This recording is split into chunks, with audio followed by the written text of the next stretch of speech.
Hello there.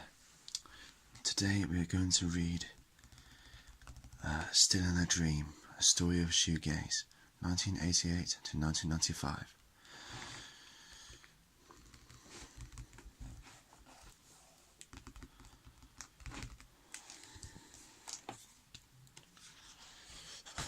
Just a few discs here, part of the box set, and here's the first page. Still in a Dream. In 1990, 4AD was celebrating its 10th anniversary, and the label's founder, Ivor Watts Russell, was asked whether such a thing as a 4AD band existed. The notion was, he said, absurd, and yet somehow he had grown used to it, and now jokingly looking forward to 4AD appearing in the dictionary. But what does it mean? He asked in all seriousness. By that time, the groups on 4AD, such as Lush and Ultra Vivid Scene, appeared to play very different music from those acts on the label a decade earlier, such as Bauhaus and The Birthday Party. If a link was to be found, and if there was such a thing as a generic 4AD sound, then the music of a band signed in 1982, but still having an influence in 1990, probably summed it up. Cocktail Twins meshed together with swirling, effects-laden guitars of Robin Guthrie and the hauntingly seductive vocals of Liz Fraser to create a layered, ethereal music that was more of a soundtrack to a dreamscape than a conventional listening experience. The sound they created together might arguably be said to be the most influential independently made music of the 1980s. That's one reason why Guthrie had taken on production work, including Lush's Mad World EP, which came out in 1990.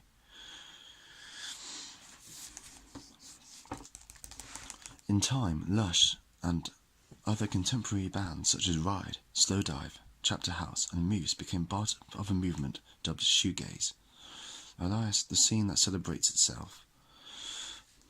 Both descriptions were intended, in typically caustic and casual journalistic fashion, as derogatory terms that said nothing about the music but instead described the circumstances in which it was made.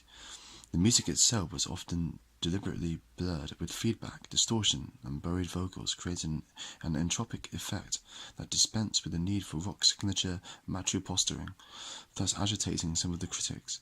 It drew inspiration from many sources, including 4AD's back catalogue, but also the best of American noise bands, post-86 indie, and the minimalist psychedelica of certain entre UK outfits. First, the music was loved, then loathed, and its heyday lasted no more than 2 years. But a quarter of a century later, the effects of shoegaze still reverberate around the globe. The story really starts in the late 1980s, a time of flux and change in independent music. The first stage of post-86 indie had all but died off, bands either disappearing into the ether or signing up to majors as the corporate acquisition of indie began its earnest. In 1987 to 1988, records by American bands like Sonic Youth, The Pixies, Husker Du, Dinosaur Jr., the Butthole Surfers were giving their slightly anemic British cousins the runaround. The effects of acid house led to a gradual crossover between dance and indie, as music expressed itself in a self-indulgent but arguably much-needed period of hedonism. Set against the political backdrop of a broken Britain, still ruled by the iron fist of Margaret Thatcher, the process was both diametrical and natural. Into this state of confusion came two bands on Creation Records, The House of Love and My Bloody Valentine. The House of Love's third single, Christine, was released in May 1988, a shimmering beacon whose holistic effect sent shivers of tingling excitement hurtling down the spine, according to Melody Maker, introducing a more vibrant, uninhibited colour into the indie palette. The band's frontman, Guy Chadwick, had been steered in the appropriate music direction after witnessing a rambunctious Jesus and Mary Chain concert at London's Electric Ballroom. But while Chadwick added other influences, the glistening net effect, a sound which proved immediately influential, was also due to the intense, charming guitar effects of Terry Biggers. The secret to Biggers' sound was that he kept the number of effects pedals minimal, but used them brilliantly. As he explained, just reverb, delay sometimes, distortion and compression. I don't change things very often, but my foot is one of the fastest on the circuit. Just the second chorus of Christine has 3 pedal changes in it. While the House of Love's eponymous debut wowed the critics, Alan McGee's other major signing of that period had a much more profound effect on what followed. My Bloody Valentine had been treading the board since 1984, playing sub-Ramones buzzsaw indie pop in every dive from Camden to Berlin. Early records matched their skinny jeans and bold haircuts, fun but essentially formulaic and not a little derivative.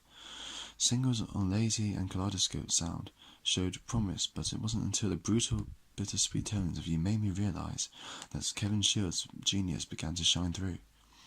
Companion album Isn't Anything was alone in rivaling US indie giants such as Sonic Youth in its sheer oral scope and ingenuity.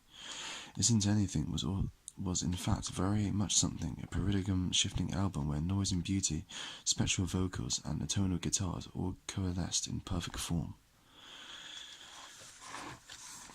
Got some pictures there, so we've got a Spoil of Drive advertisement, got 2 twins there, look, Slow Dive, Moonshake, some interesting ticket snubs there, ticket stubs. In 1988 was also the year that other pioneers laid down markers. Jeff Travis of Rough Trade signed the remarkable A.R. Kane, a cross between Sun Ra, Dub, Love and Bad Brains, and released the amorphous Baby Milk Snatcher. To this day he considers it to be one of the songs of the era. Then there were 4AD's Ultra Vivid Scene. By 1990, Ivo Watts Russell professed to be quite literally in a state of being in love with a new Ultra Vivid Scene album, but the romance had been given a huge boost with Mercy Zeet, a song with an overdriven, insistent bass line that was so good it reworked onto 12-inch and made the indie top 20. If mid-1980s indie had been all about paying due reverence to the 1960s through artistic flattery, then as the decade wound on, it became all about distorting that legacy. Loop, Spaceman 3 and My Bloody Valentine all felt like a jolt to the system, a reaffirmation in the power of music to shock and surprise. The music rejected the pop sound of the Byrds, the Beatles, et al., preferring the darker side as epitomised by MC5, the Velvet Underground, the Stooges, and a legion of underground psych bands, sucking the influences into a dense, lightless vortex. In songs like Arc Light, Loop stated the points and then overstated the points, repetition being an important part of the process. Rotating sound was also a characteristic of Spaceman 3, who sometimes took a minimal and sometimes a maximal approach to their work, echoing the work of Suicide. At first glance, 1990 was the year of Manchester and Baggy. Traditional indie, sometimes remixed, broke into the mainstream. A trend started in earnest in late 1989 when the Stone Roses and the Happy Mondays appeared on the same episode of Top of the Pops. This was the year of promo screams loaded of Spike Island, of the Mondays' kinky afro, and pills and thrills and bellyaches of the Spiral Carpet's life. Blur first appeared in the music press. It was also a year of conflict with anti-poll tax demonstrations in April. Mickey and Lush and a guy from the House of Love were amongst those voicing their anger. Mickey and Lush Mickey and them are from Lush. In November, Margaret Thatcher resigned. Ding dong, suddenly the witch was dead. When the music papers did their end-of-year best album charts in their Christmas issues, though it appeared When the music papers did their end-of-year best album charts in their Christmas issues, though it appeared to be business as usual, at least as far as music went, the Happy Mondays were more or less everybody's favourites, joined by the Lars, the Sundays, James and the Spiral Carpets. What the list didn't acknowledge, though, was quite the emergence of a set of bands whose studious and contemplative approach, whilst far from lacking fire in the belly, was a perfect antidote to the harshness of Thatcher and her age. Things had got going early. In January, Ride, a Cowley band who had met on a foundation course at art school, appeared in the music papers for the first time. The eponymous debut EP included the live favourite, Chelsea Girl, But it was Drive Blind that truly sets the new tone, a shimmering hint in the power of the electric guitar, underscored with the dirty fuzz. 2 further Ride EPs followed, Play in the spring and Fall in the autumn, both of which reiterated their commitment to the dream pop spiked noise cause and graced the top 40. By the time of their debut album, Nowhere, just before Christmas, the band had, in the words of NME's Roger Morton, hacked their way to the vibrant centre of dance-crazed, floppy-fringe Britpop. Another band doing a bit of hacking was Lush. They had begun life as the Baby Machines, a name lifted from a line in Tucci and the Banshees' Arabian Nights. But following personal changes, morphed into Lush. Mary Barham had been the original singer but left to join the Pale Saints, leaving Mickey Berenier, who took over singing responsibilities, and Emma Anderson, old school friends and editors of one of the mid-1980s best fanzines, Alphabet Soup, at the band's core. 1989's mini-album Scar had set the critics abuzz, one calling it a unique new pop blueprint. By February 1990, with the release of the Robin Guthrie-produced Mad Love EP, a work that perfectly mirrored the band's name and opened with the sumptuous Deluxe, Lush were media darlings. They were highly intelligent, always forthright, and usually funny in interviews. Where Lush and Ride led, others followed. Blur began to be noticed in May, making music that initially found comparison with that of Ride and Lush, and for a while were lumped into the new scene, but it wasn't until the summer and beyond that enough bands were coming through for the whole scene to coalesce. Creation signed Swerve Driver, mates of Ride from Oxford, and described by one harsh critic as synthetic Hawkwind. In July they unveiled the first of 4 high-octane rock EPs, Son of Mustang Ford, the second being the swirling Rave Down, that's November. Suddenly it seemed albums were no longer de rigueur and EPs were the way forward, an approach it must be said that sometimes backfired when it came to releasing an album and little was left in the locker. Chapter House were another band who, like Ride and Swerve Driver, were from the Thames Valley. They too had knocked around touring with Spacemen 3 in 1989. For a while they were Sonic Boom's favourite band, and issued 2 EPs in quick succession towards the end of 1990. Freefall, led by the Baggy-esque Falling Down, and Sunburst, which featured such songs as what's it called again? I think Inside of Me, and it would have featured what's the dark one called? I can't quite remember. Satin Safe. They would have been on there. Their overlayered sound ticked all the appropriate guitar vocal boxes, and they displayed a hint of dance indie crossover, leading one commentator to dub them My Baggy Valentine, which I find quite hilarious. I think that's a very apt quote, actually, and I really find that really humorous. My Baggy Valentine. Really love that. The quip was Paul Lester's, a key writer about the scene, and in an interview with Chapter House, the very real fear was raised that bands were now been forced to pressure cook instant hits. A bit like Pearl, that was an instant hit for them. That same month, November 1990, Lester penned a Melody Maker singles column that, with hindsight, appears significant.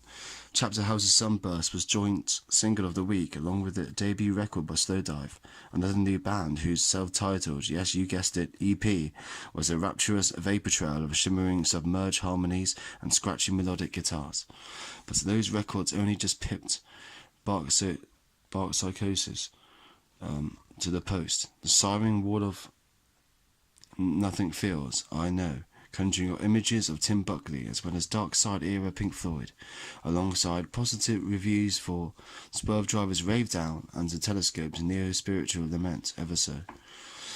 By the end of the year, the virus was spreading in some cases. Bands did little more than mimic the originators. others had evolved from the old-school indie origins and mutated into something else. Bands like CC Rider, Velocity Girl, and The Charlottes. Some reflected the psychedelic space rock aspect of shoegaze's genetic makeup, as well as was the case with The Dark Side, Sundial, and Sonic Boom. Dr. Phibes and House of Wax Equations, name taken from a low-budget horror movie, sat on the cusp. Their Sugar Blast single, An Orgasm Set to Music, was hypnotic and mind-blowing, conjuring up all shades of Led Zeppelin, Living Colour, and Jimi Hendrix. The Christmas period descended, and although precious few of the aforementioned bands made it into the end-of-year retrospectives, the future bodes well. Look Baggy in Anger proclaimed one of the festive headlines, indicating a music press eye that was elsewhere.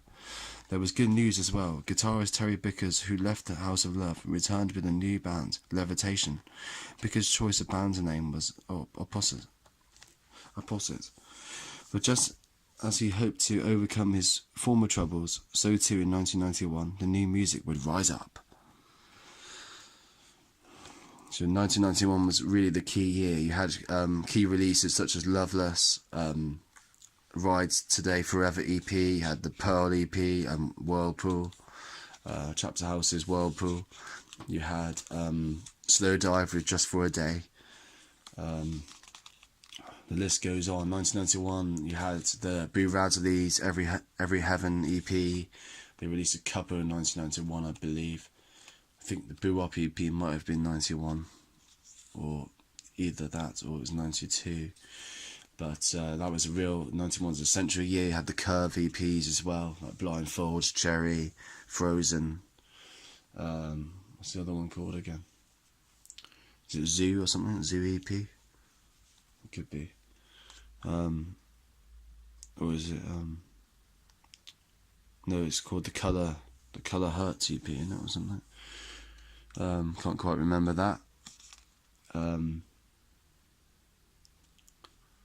But yeah, so 1991, this is the key year we're talking about now. By early 1991, the NME and Melody Maker were quickly on message, with Bleach, Dr. Phibes, Chapter House, Swerve Driver, Slow Dive, and Moose amongst those being tipped for success by the music press, alongside the likes of the Manic Street Preachers and Ocean Colour scene. January got off to a promising start, the Catherine Wills' She's My Friend coming in like a first cousin of Rides Drive Blind, with a breath of fresh blur. Their best creation release not on creation, or so said NME. The Faith Healers also released a significant debut, A Picture of Health, The Gorgeous Blue Flower, the standout, most obviously accessible track from the Camden Band's EP. But perhaps the most significant spring release, coinciding with Valentine's Day, was My Bloody Valentine's Tremolo EP. Their second EP in a row since 1988 isn't anything. It's continued to perfect the sonic assault of the previous year's Glider, which featured the tracks Soon, Off Your Face, Don't Ask Why, and the title track Glider, which is just a 10-minute experimental, repetitive, dancey indie track, basically, with very screechy guitars, kind of blistering near the end as the volume increases. Very interesting. Tremolo EP features To Hear Knows When, with that additional coda on the end of it. The beautiful track called Swallow, and Moon Song, and Honey Power. So, Kevin Shield's so-called glider guitar style relied on the pitch-bending use of the tremolo arm, employed to create what he called sound illusions which may trigger off something in someone's imagination. Famed for the ear-bleedingly high decibel count during the so-called Holocaust sections of their live set, which was a wall of relentless noise, MBV and tremolo in particular provided a bleakly appropriate soundtrack to the continuing Gulf War that was raging. Shield's guitar effects and Belinda Butcher's randomly snatched low-in-the-mix vocals deliberately contrasted their combined acidic beauty. Not exactly the smell of napalm in the morning, but pretty close. On the radio, DJ John Peel was picking up on the as yet unnamed music when he referred to Curve, a duo featuring Tony Halliday and Dean Garcia, as the next thing you are all going to go crazy over. So John Peel really bigs the shoegaze scene up quite a lot, because he had like Boo Radley's Chapter House, so many sessions from the shoegaze bands in like 1990 and 91. He had them all on there basically, and was really influential in promoting the scene. Their debut EP, Blindfold, was part revved up biker music and part dreamy vocals, either Kate Bush or Annie Lennox, with just a hint of techno thrown in for effect. Seductive enough to elevate them straight into the top league. The lead track, 10 Little Girls, even boasted a rap. In keeping with the curiously falling nature of the media at the time, the band went straight from debut release to double-page colour spreads in the music papers. The critics noting that, somewhat radically, Curve had the dream pop guitar effects, but also a proper singer, singing songs with words in the proper order. Was this the future? As summer approached, so that's like foreshadowing Britpop there, I guess, a tiny bit. As summer approached, Lush and Ride remains the most prominent exponents of the new guitar music, as it was still being called by those critics scrambling around for a catchier name. The two bands teamed up to tour America, taking in turns each night to top the bill and generally going down a storm in front of American audiences. The Los Angeles Times called Ride young teenagers stumbling onto something beyond their comprehension, a description that could have served equally well for most of their peers. In March, however, things clarified after Alan Brown and NME reviewed a live gig featuring Chapter House. Also on the bill were Moose, who were rapidly becoming the guitar band's favourite guitar band. Brown was struck by Moose's on-stage movements, or rather by the lack of them. A member of the audience asked Brown, "Are they actually alive? And what is it these boys have with their shoes?" Brown asked in his review, "From the way Moose downcast their peepers, you would think armies of elves were using their hush puppies for trampolines." Quite a hilarious quote there. Steve Sutherland, in The Melody Maker, was struck by the fact many of these bands ligged at each other's gigs on a London circuit that included the Underworld, the Powerhouse, the Borderline Syndrome, etc. And it collectively dubs them the scene that celebrates itself. But it was Andy Hurt in Sounds whose epithet stuck. Reviewing Moose at a University of London gig, he referred to them and the scene's other participants as shoegazers. So there we go. So it's Andy Hurt who came up with the term shoegazing, and it was Steve Sutherland who came up with the kind of the slogan for the scene that celebrates itself due to the bands kind of mixing with each other and turning up and supporting each other at gigs. You got Slow Dive, got some nice images here. Slow Dive, literally there. You got Cocktoad's Twins Treasure album, 1984. Got a Lush gig stub there. London Town and Country Club, that was quite a key venue for all of these bands. There's plenty of those gigs you find on YouTube, like Chapter House live at Town and Country Club, and Ride played there, and Slow Dive. Curve as well, that was a good video on YouTube.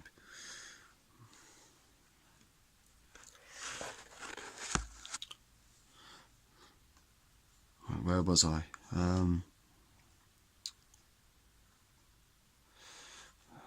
As terms go, it's a lousy one, but then usually they are. Singularly, failing to describe the music, the attitude, or the look, such as it was. The look was definitely stripy shirts, stripy t-shirts. That was definitely a key look for shoegazing. And like man bob haircuts and curtains, they were extremely popular, as well as the bowl haircut as well. Doc Marten boots as well. So where am I?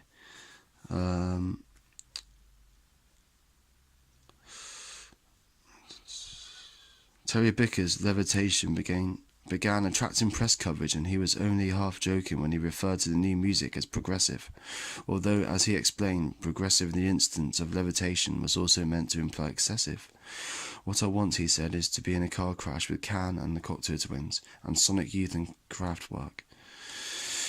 Noise, experimentation, and the repetitive and the ethereal. Gothic rock was an influence as well. This is no coincidence that Cocteau Twins signed to 4AD because that was the birthday party label. There is more than a healthy dose of the Gothic in the sound of both the birthday party and the Cocteau Twins. In the 1980s, the journalist Kath Carroll whimsically described the sound of 4AD as Aled Jones meets Edgar Allan Poe, and the pleasing terror element of Horace Walpole's 18th century invention of Gothic genre is also all over shoegaze. Sushi and the Banshees and the Cure being particular influences. Punk and post-punk naturally played their part as well, whether in the instinctive, non-conformist punk approach of groups like Lush or the Telescopes, the latter a band who had been around longer than their shoegaze contemporaries, or in the more self-consciously crafted approach of Slowdive or Moose. Moose was a band southern lavish with high praise indeed, comparing their sound to that of the Only Ones and the Blue Orchids. It wasn't all about staring at your toe caps. Summer 1991 was shoegaze's time in the sun.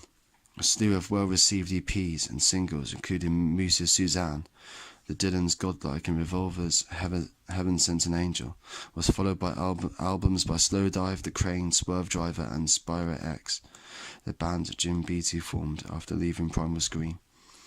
The Slough Festival in July was a chance for the scene to strut its stuff, with Ride, Revolver, Slowdive and Curve all on the bill, and parts of Lush and Blur in the guest area, naturally. The script went to plan. Ride closed the event in darkness and 7,000 punters all left happy, the echoes of Vapor Trail and a 10-minute version of Drive Blind lingering in the air, long after the last chord had been struck. Then things started to go awry. The scene that had been celebrated was now cast as incestuous, the circle turning into a whirlpool, with everything getting sucked into an ever-decreasing centre. The Thames Valley connection popped its head up to haunt the press like a posh geographical area, with the accident of upbringing and damning all those involved with the sin of being middle class. Strangely, the same charge never got laid at the door of the accusers, the music press folk, an almost exclusively white male middle-class cadre.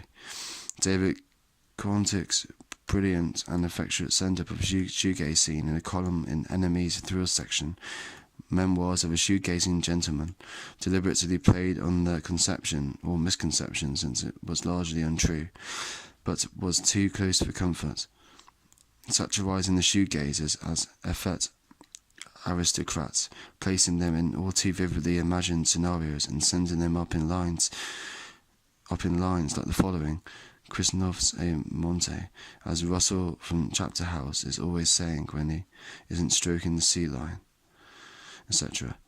In the end, though, it was the other music that spoke in the wheel. The shift back towards a more traditional conservative form of rock can be summed up by the progress of Blur. With hazy production values, the sound on some of Blur's early recordings flirted with shoegaze, but the bands cleverly kept a known distance, and the interview accompanying them, their first Enemy front cover, which coincided with the release of their debut album Leisure in August, accentuated their difference. They were, they claimed, a straight-ahead band, and one that didn't resort to any fancy musical tricks. Hot on the heels of the Blur album came Primal Scream, Screamadelica, proving there was life in the old guard yet, and if support was needed from collaborators, but neither Leisure nor Screamadelica had anywhere near the far-reaching effect in Nirvana's Nevermind when it appeared that September. The Seattle trio, first offering 1989's Bleach, had showed promise, but as melody makers Everett True breathlessly pointed out, Nevermind had the potential to blow every other contender away. There was rearguard action of sorts, with the release in November of My Bloody Valentine's Love Lust, but in truth MBV had always been a case apart, even as their shadow cast itself across the body of work most shoegaze bands. The long delay since Isn't Anything didn't matter, since as Simon Reynolds, reviewing Loveless, pointed out, while MBV may have been semi-absent, they've also been omnipresent, as an absurd, near-exhausted influence. The masterpiece that was Loveless both encompassed and eclipsed the whole shoegaze phenomenon. Nonetheless, Loveless was reassurance in what looked set to be uncertain times, and there was further cheer of sorts in the end-of-year roundups, with the Enemy naming Moose, Curve, Spitfire, Mercury Rev, Revolver and Catherine Will amongst the 12 bands that shook 1991. Although the paper did praise Nevermind lavishly, a new reference point for the future post-hardcore generation, crowning its undisputed album of the year. So there's a newspaper article from the time, and I think in amongst that it's basically Moose talking about the different bands in the scene, reviewing them, like saying what they think of them. It's quite a famous article. Post Nevermind and the onslaught of the US grunge bands, the independent music scene in the UK found itself under attack. The muscular, direct language of grunge was alien to the more native, intrinsically bashful approach taken in Britain. In comparison, UK music suddenly looks ridiculously self-reflective, almost neurotic. Nevermind had been consolidated by the release of the single Smells Like Teen Spirit, which was all the more impacting for a four-square rock record, proudly anthemic in an old-fashioned way. What seemed most shocking, though, was that the lyrics and vocals could be clearly heard and understood. In January 1992, Lush finally came through with a full-length album, Spooky. The bad news was that the critics had mixed views over its worth, some feeling that producer Robin Guthrie had buried Lush's naturally vivacity beneath a world of effects more reflective of his own work. Ride also had a new album, Going Blank Again. Leave Them All Behind. The single was written as a statement about the band's ability to effortlessly rise above its rivals, but also inadvertently highlighted the scene's increasing internecine squabbles. Spooky and Going Blank Again both did brisk business, but the cracks in the scene were beginning to show. In March, the roller coaster tour took place.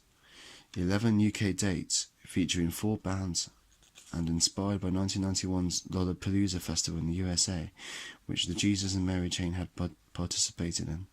Jim Reed of the Mary Chain curated Roller Coaster, and the mix of bands involved also in the bill were Blur, My Bloody Valentine and Dinosaur Jr., highlighted how the older music was inspiring the new, although, as it happened, the shows were the last dates MBV would play in the 1990s. And I believe that Plymouth Pavilions was one of the venues on that tour, which is where I'm from.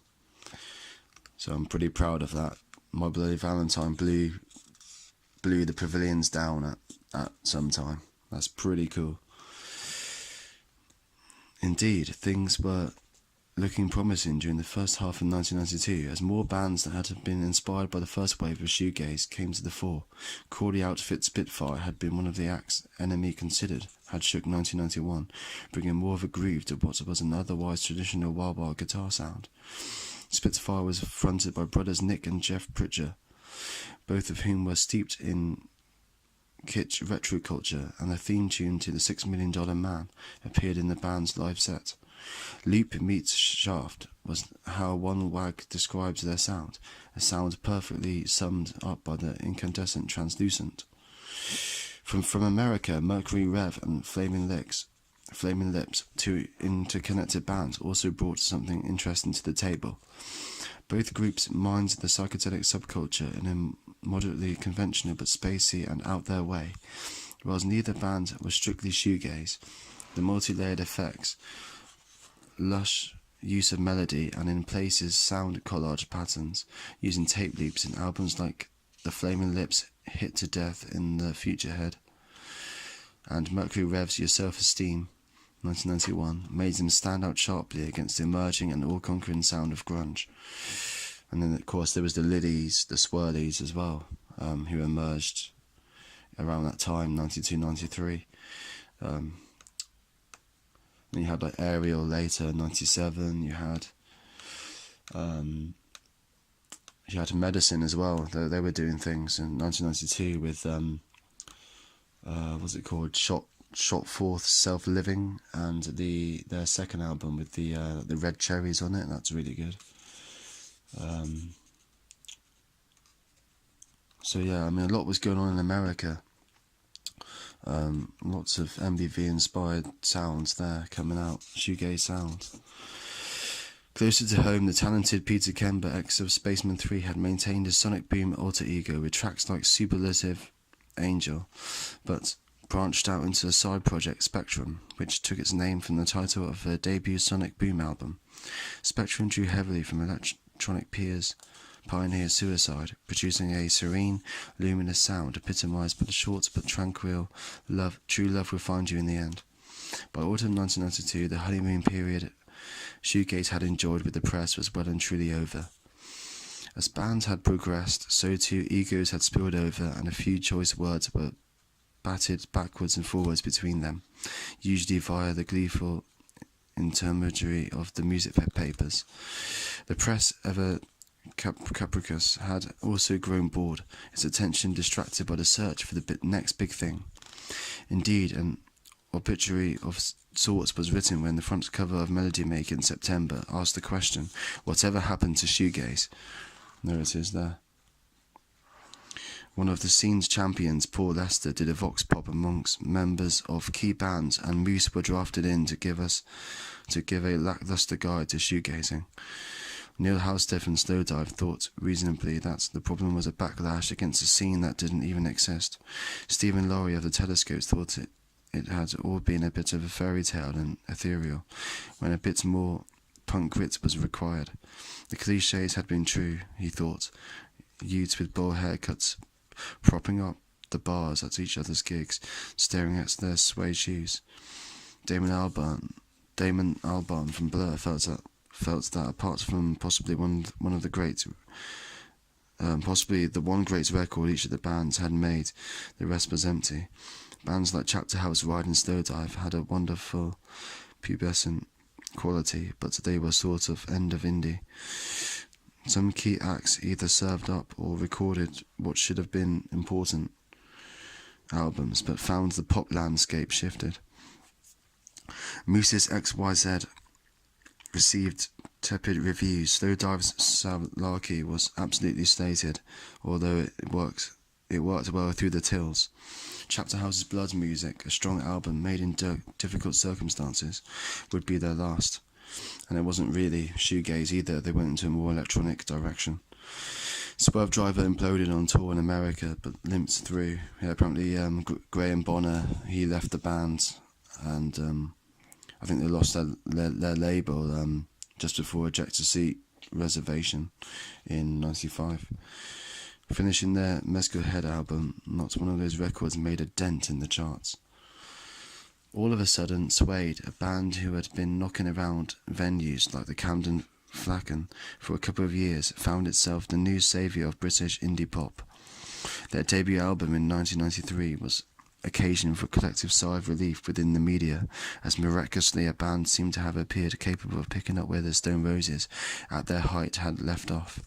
Suede was flamboyant, androgynous, seemingly daring, even when set against the self-effacing demeanour of shoegaze.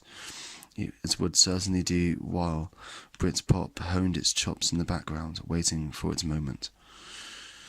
In time, many of the main shoegaze players, those that survived, altered their sound, some moving in a more obviously mainstream pop direction, or flirting with metal, techno, even country. Yeah, please don't come in! Others following the ambient path that one strain of the shoegaze genre had always suggested, or evolving a more experimental sound, which was soon to be labelled post-rock. New bands were less about filling shoes than taking shoegaze and developing it in a way that recognisably continues today. Something that had essentially started out British, had been amplified in America and found its way around the globe, taken in Ireland, the rest of Europe, Australia and beyond. Bands like the Lilies, Bowery Electric and Seafeel introduced new musical elements, fracturing what was deemed to be the archetypal shoegaze sound, and in doing so kept it alive. The final nail in the coffin for shoegaze, in the UK at least, was Britpop, its overconfidence, cocksure swagger, brushing aside everything that went before. 20 years on, it could be argued that Britpop has proved to be less influential than what preceded it, lacking the richness, complexity and emotional intelligence of shoegaze at best. Revisiting Carnaby Street was always second best to taking a trip to the place where dreamscapes, liquid light and eternal sunshine ultimately collide.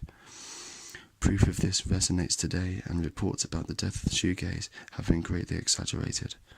Bands like Bethany Curve, Ringo Dead Star and Ariel took the genre into the noughties, and it has subsequently colonised the entire globe, its spectral waves spreading out from Canada, No Joy, to Australia, VHS, Dream, Low Tide, Flying Colours, Blush Response, from Chicago, Ariel, to France, M83, and even Russia, Molten River, Supernova 1006, Aero 4, and Pink Shiny Ultra Blast.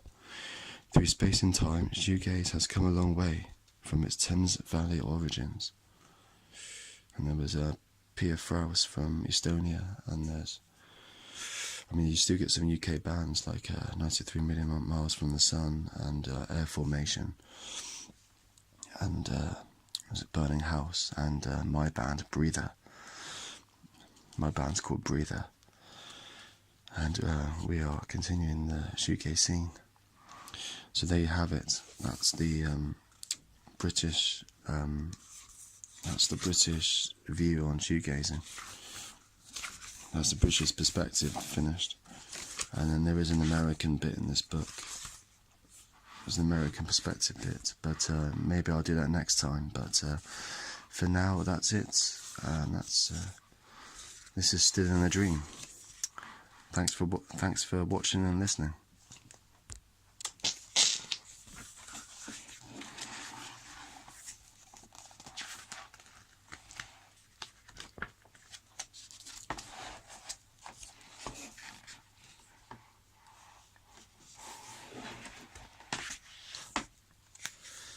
Boo Radley's Slow Dive.